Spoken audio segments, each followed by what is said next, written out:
everyone, Greta here. Today we are going to talk about the jump back. We've talked about the jump through, now it's time to do the reverse, the jumping back. Now this is one of the signatures in the Ashtanga style practice. Vinyasa also do it as well, but I don't think Vinyasa is as strict with the jump back as Ashtanga does. It's really cool looking. It took me a long time before I could actually figure out what to do. So I'll be sharing with you all the things that I know, all the things that I've learned, and all the things that actually help me to be able to jump back. We will be moving in progressions from the most basic ones, which is more accessible to people. But it's actually really good because the first progression also allows you to know what to work on, because if you don't work on progression number 1, then it's kind of hard to go all the way into number 3. Even though you think you are strong enough for it, there are actually drills or techniques, cues that you might need to, or details that you might need to be aware of when you are wanting to jump back fluently. Progression 1, socks. So if you don't have socks, towels would be a good thing. If you are on carpeted floors and paper plates, or those like slide thingies. So one of the things that I find a lot of people cannot jump back successfully is the gaze, and also they don't know how to lean. When looking the jump back from the outside, it looks like, yeah, that person's just rounding themselves, they just kind of kick the legs back and that's it. But then if you start to round yourself, which is true, you need to bring the thighs really close to the belly, you cannot round the upper back, you cannot drop the gaze down, because if you drop the chest, if you drop the gaze, you won't be able to lift. So what we are going to focus here is the lift, the lean, and also the compression, the thigh to the belly. So before we do anything, just make sure that your thighs and your belly could touch like really close together. If not, like really actually have a physical connection. Because again, if they are very far away from one another, it's hard to jump back because you only have this amount of space. And if your thighs and the belly are not close together, the legs become heavy. So for this one, after you got your socks on, you're going to start from here. So round the back, you want to pull the thighs into the belly, and you want to cross at the calf muscles, not at the ankles, but the calf, okay? And then what I like to do is I like you to look really far, like so far that it's out of the camera. So I'm sitting here, I'm looking about 6 foot away from where I am.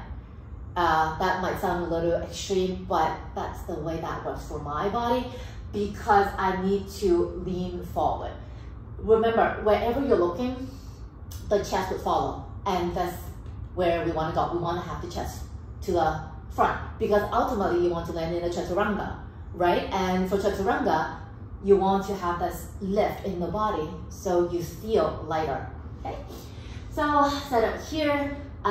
Make sure everything hugs in tightly, hands up beside the hips, and then I look forward, I engage my belly a lot, pull them in together, and then I lift, I lean the chest forward, I look forward, and then I bring the legs back. So it's never about, luck. It's not about throwing yourself back, even though it looks like it. It's all about the coordination. So here it is again. So look forward, hands a little bit in front of the hips rather than beside the hips.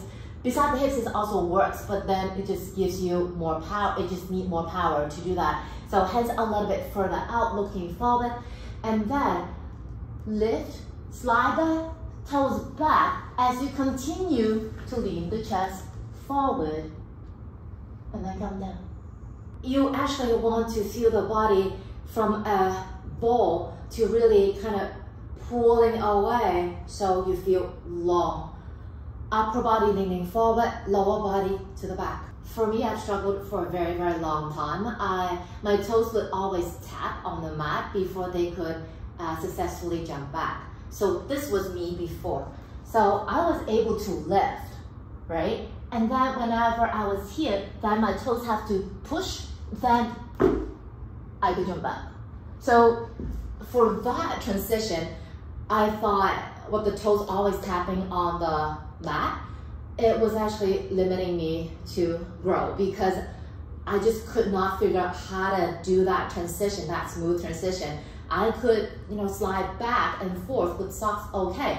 But once my feet are not touching the floor anymore, then I tend to drop. And I could not piece those two pieces of puzzle together. And that was a huge obstacle for me. So I read somewhere, I forgot who it was, but the cue was super amazing. The cue was, imagine you want to have the toes touching the wrist and not touching the floor. And then I took that to one level up. I actually rested my toes, I aim it to the elbow before I jump back. And that way, that really helped me to learn that movement, that leaning movement, that pushing movement. So here it is. When you're attempting this transition, make sure that you can actually lift, okay? If you cannot lift, then again, spend a few moments to do the lift. So for here, again, hug everything in, hands are slightly in front of the hips. You look forward, and then when I lift, I have my toes hooking the forearms. Lean, jump back. So that little hook, like I aim the toes at the elbow, of course it couldn't touch the elbow, so it touched the forearm. That complete lift away from the floor gave me the air time to learn how to lean forward to bring the legs back. It gave my body, the muscles, the memory that they need, and also it gives me that, that time to get used to the entire coordination. So once you become more comfortable with this jumping back practice, then you can take it to the next level up. The actual jump back is exactly the same. It's exactly the same, except you just don't hook.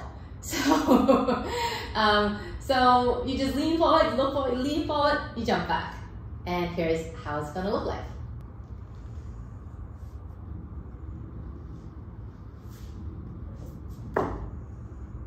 So that's it. That second stage with the toes hooking around the forearm really helped me. Actually, sometimes I would do that instead of the actual jump back because it got me to work harder because I was like elevated. I wasn't in a transition mode, so I had the time to really lean and lift, so that really helped me just to train my body to become a little bit more stronger in the transition. So give it a try and see how things go. Again, don't rush, especially if you are a female practitioner. Chances are it's gonna require a bit more time simply because of the anatomy of our bodies. Our center of gravity is in the hips and we don't have as broad shoulders as men do. So that's why you would see men are able to flow a little bit more easily than us women, but that doesn't mean it's impossible. It just means you need to work a little bit harder. That's all. It's always nice to, for me, I love to invest time and energy in my practice. So during that journey, I learned my body, I understand my body, and also my entire self a little bit more. Give it a try, see how it goes. Be persistent. It took me a long time, a very long time, before I could actually jump back. And sometimes it doesn't work either, so perfectly fine with it. All right, so like it if you find it useful, leave me a comment, and of course subscribe to my channel if you haven't already done so. I'll see you again soon. Take care.